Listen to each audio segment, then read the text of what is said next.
Bapak Ibu ya dikasihi Tuhan, senang kembali bisa bertemu dengan Bapak Ibu dalam acara kita pada malam hari ini, dalam refleksi malam yang terus kita adakan. Dan tentunya dalam pertemuan kita pada malam hari ini, saya berharap bahwa kita semua dalam keadaan sehat, sukacita. Meskipun dalam satu hari ini mungkin kita banyak mengalami ada yang membuat kita tidak bersukacita, tapi tentu satu harapan bagi kita bahwa Tuhan melalui firman-Nya pada malam hari ini akan selalu memberkati kita dan memberi kita sukacita dalam kondisi apapun. Oleh karena itu Bapak Ibu yang dikasihi Tuhan, sebelum kita masuk dalam refleksi malam pada malam hari ini, terlebih dahulu mari kita mempersiapkan hati dan pikiran kita. Mari kita satukan hati kita, kita berdoa.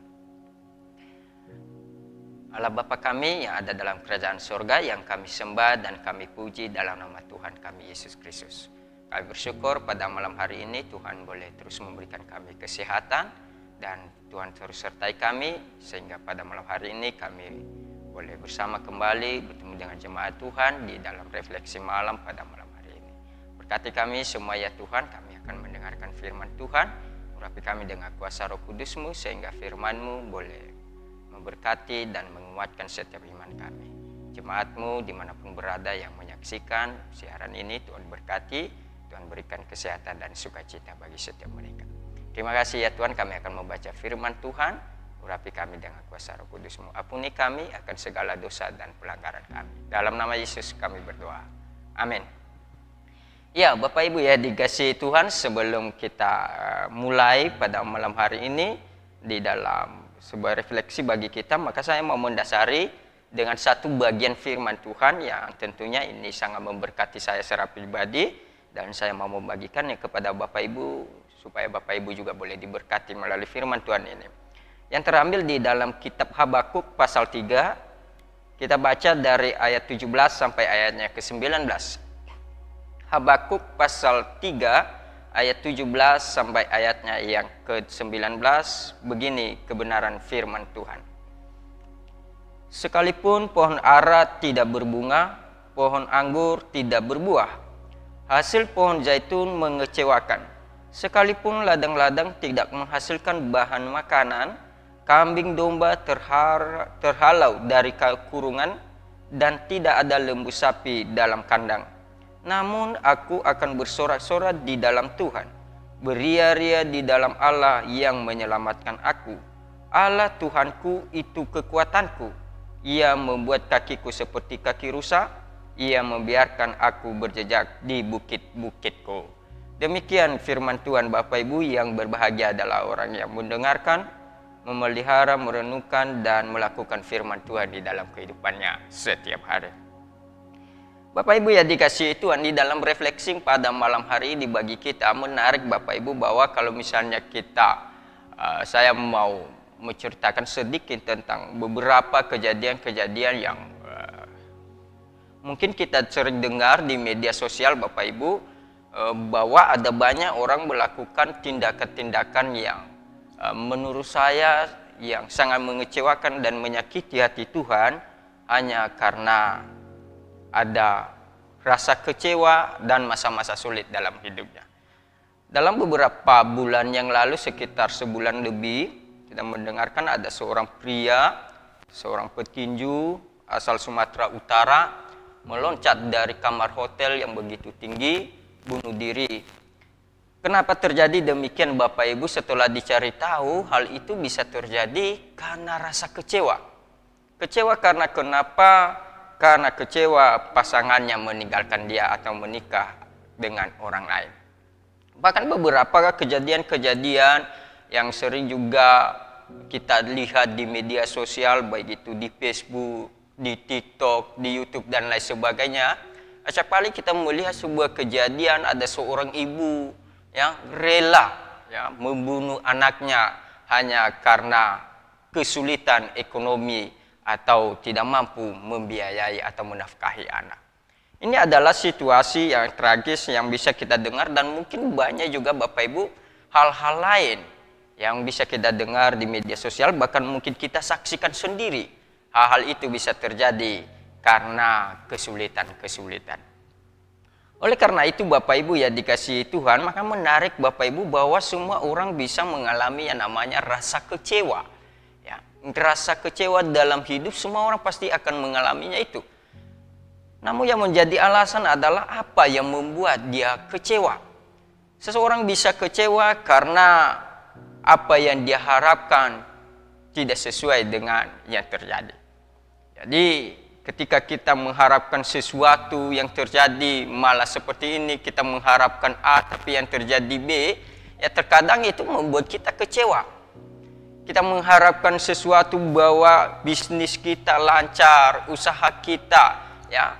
Kalau misalnya jemaat-jemaat kita yang berada di luar kota seperti para petani pasti berharap bahwa apa yang dia tanam, hasil pertaniannya bisa menghasilkan hasil yang baik. Tetapi kadang terjadi adalah sebuah kekecewaan karena kenapa? Ya, rupanya hasil pertanian ya gagal. Bapak Ibu ya dikasihi Tuhan, kita juga bisa kecewa kepada orang sekitar kita, kepada orang lain, sahabat kita, bahkan termasuk kepada orang yang paling dekat dengan kita, seperti pasangan kita.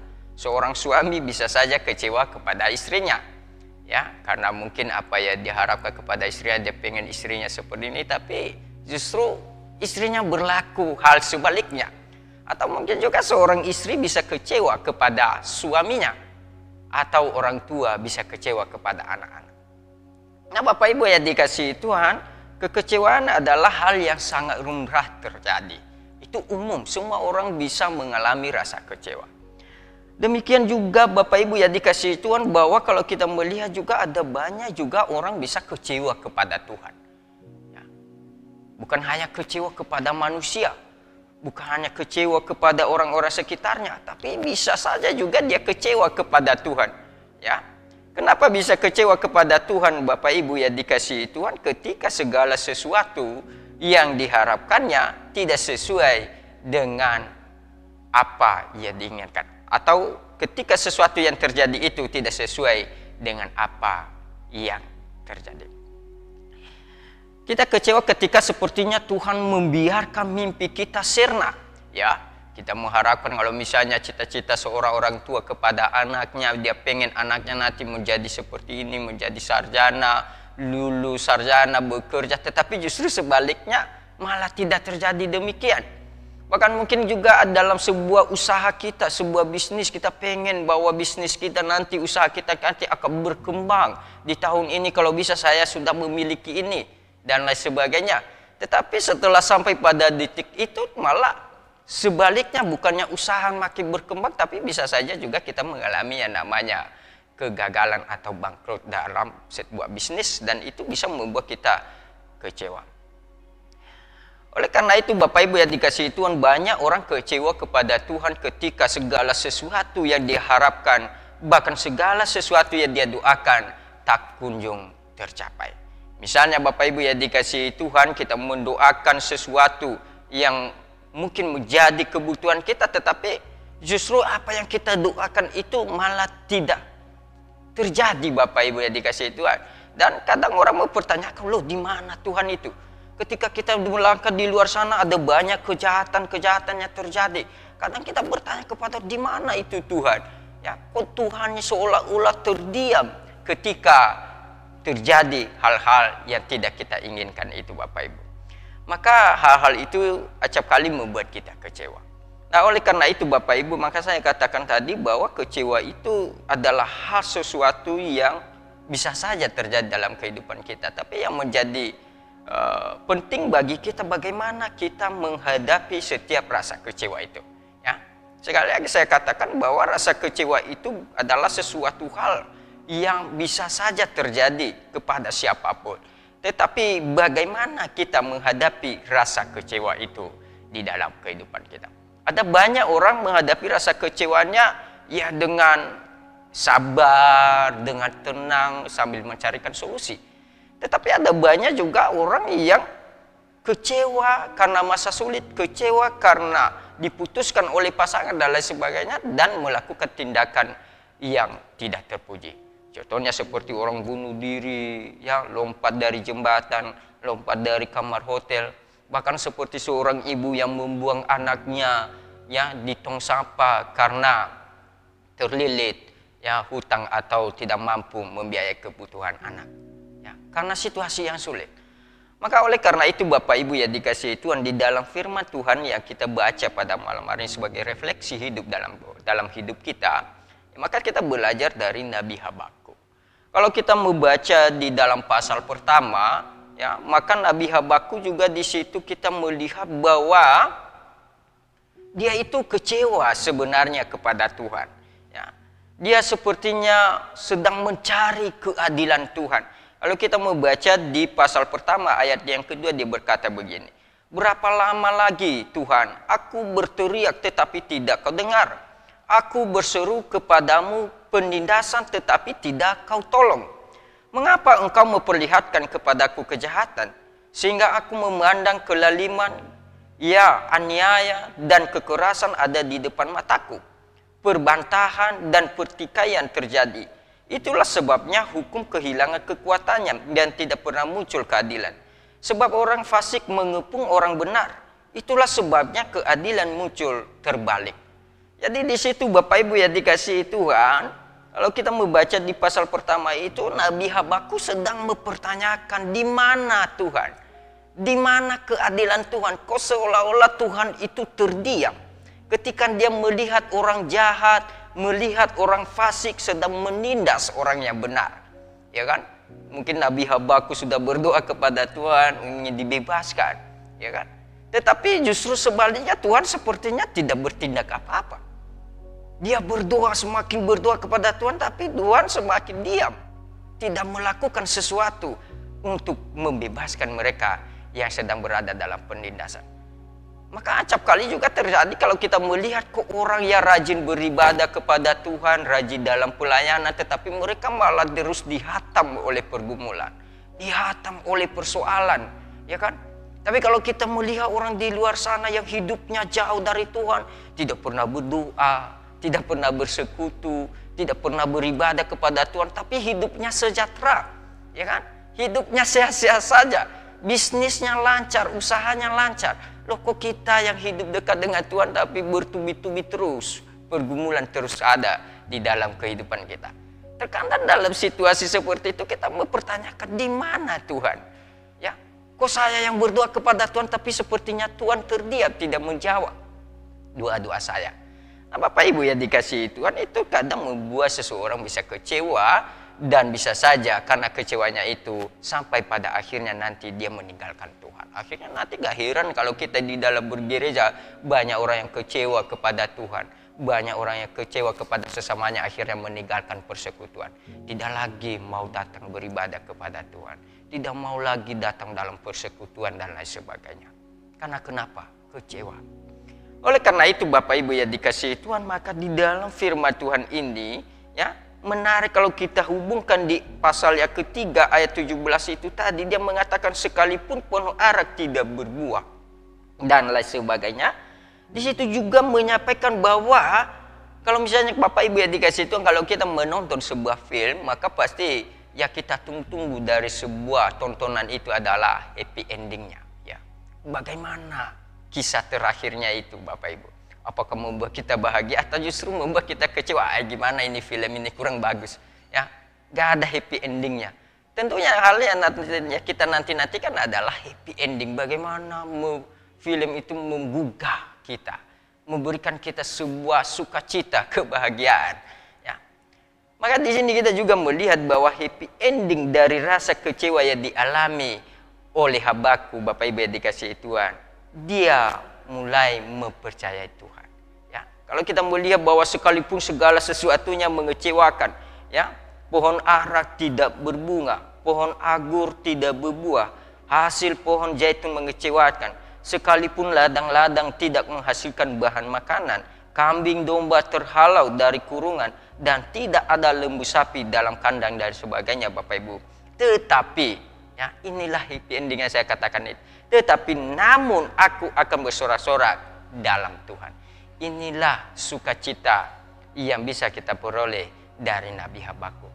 Meskipun segala sesuatu yang di sekitarnya mengecewakan dia, ya kan? Pohon ara tidak menghasilkan apa-apa, pohon anggur tidak menghasilkan apa-apa, dan lain sebagainya tidak menghasilkan, membuat dia kecewa, orang-orang sekitar yang membuat dia kecewa. Bahkan dia melihat sepertinya Tuhan pun terdiam ketika dia berdoa, tetapi dia tetap beria-ria kepada Tuhan.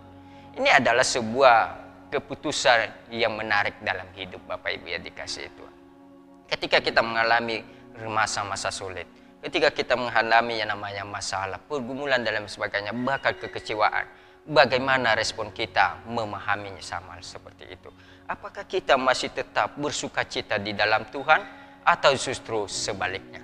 Maka kalau kita membaca di dalam kitab Kolose, dia mengatakan kitab 1 Tesalonika Bapak Ibu ya, di dalam surat Paulus kepada jemaat di Tesalonika, dia mengatakan bahwa bersukacitalah senantiasa, bersyukurlah dalam segala hal. Inilah yang harus kita pelajari Bapak Ibu ya dikasihi Tuhan, bahwa sekalipun sekeliling kita, bahkan orang-orang sekitar kita acap kali membuat kita kecewa, ya, bahkan masa-masa sulit terjadi dalam kehidupan kita, tetapi kita harus tetap bersukacita di dalam Tuhan. Inilah yang dimiliki oleh Nabi Habakuk, ya. Namun aku bersorak-sorak di dalam Tuhan, beria-ria di dalam Allah yang menyelamatkan aku. Kenapa dia mengatakan demikian Bapak Ibu yang dikasihi Tuhan? Apa yang menjadi landasan dalam dirinya? Kalau kita membaca di pasal kedua, bahwa Tuhan di situ juga, ya, menjawab pergumulan Nabi Habakuk, bahwa meskipun banyak orang sana, orang jahat di luar sana, ya, dan seolah-olah Tuhan terdiam di dalam itu, tetapi harus kita ketahui bahwa mereka sudah mendapatkan upahnya. Inilah yang membuat dia kembali mengingat dan merenungkan pekerjaan Tuhan. Kalau kita mau baca dari pasal 3 ayat pertama di situ, ketika dia mengingat bagaimana perbuatan-perbuatan dan keajaiban-keajaiban Tuhan itu, dan itulah yang membuat dia bersorak-sorak di dalam Tuhan. Paling tidak ada dua alasan yang membuat dia bersorak kepada Tuhan. Yang pertama Bapak Ibu, karena Tuhanlah yang menyelamatkan hidupnya. Ya, sekalipun dalam masa yang sulit, sekalipun dalam masa yang sukar, ya, sekalipun segala sesuatu mengecewakan dia, tidak menghasilkan baik apa-apa, tetapi dia percaya bahwa Tuhan menyelamatkan dia. Yang kemudian Bapak Ibu alasan yang kedua, kalau kita membaca di ayat ke-19, dia mengatakan, Allah Tuhanku itu kekuatanku, Ia membuat kakiku seperti kaki rusa, Ia membiarkan aku berjejak di bukit-bukitku. Selain dia percaya bahwa Tuhan yang menyelamatkan dia, dia juga percaya bahwa Tuhan memberikan dia kekuatan. Sekalipun dalam masa yang sulit, sekalipun dalam masa yang suram, dia percaya Tuhan memberikan dia kekuatan. Tuhan yang menguatkan kakinya seperti kaki rusa, sehingga ketika dia berjalan di dalam berbatu-batuan, dia tetap kuat menjalani itu.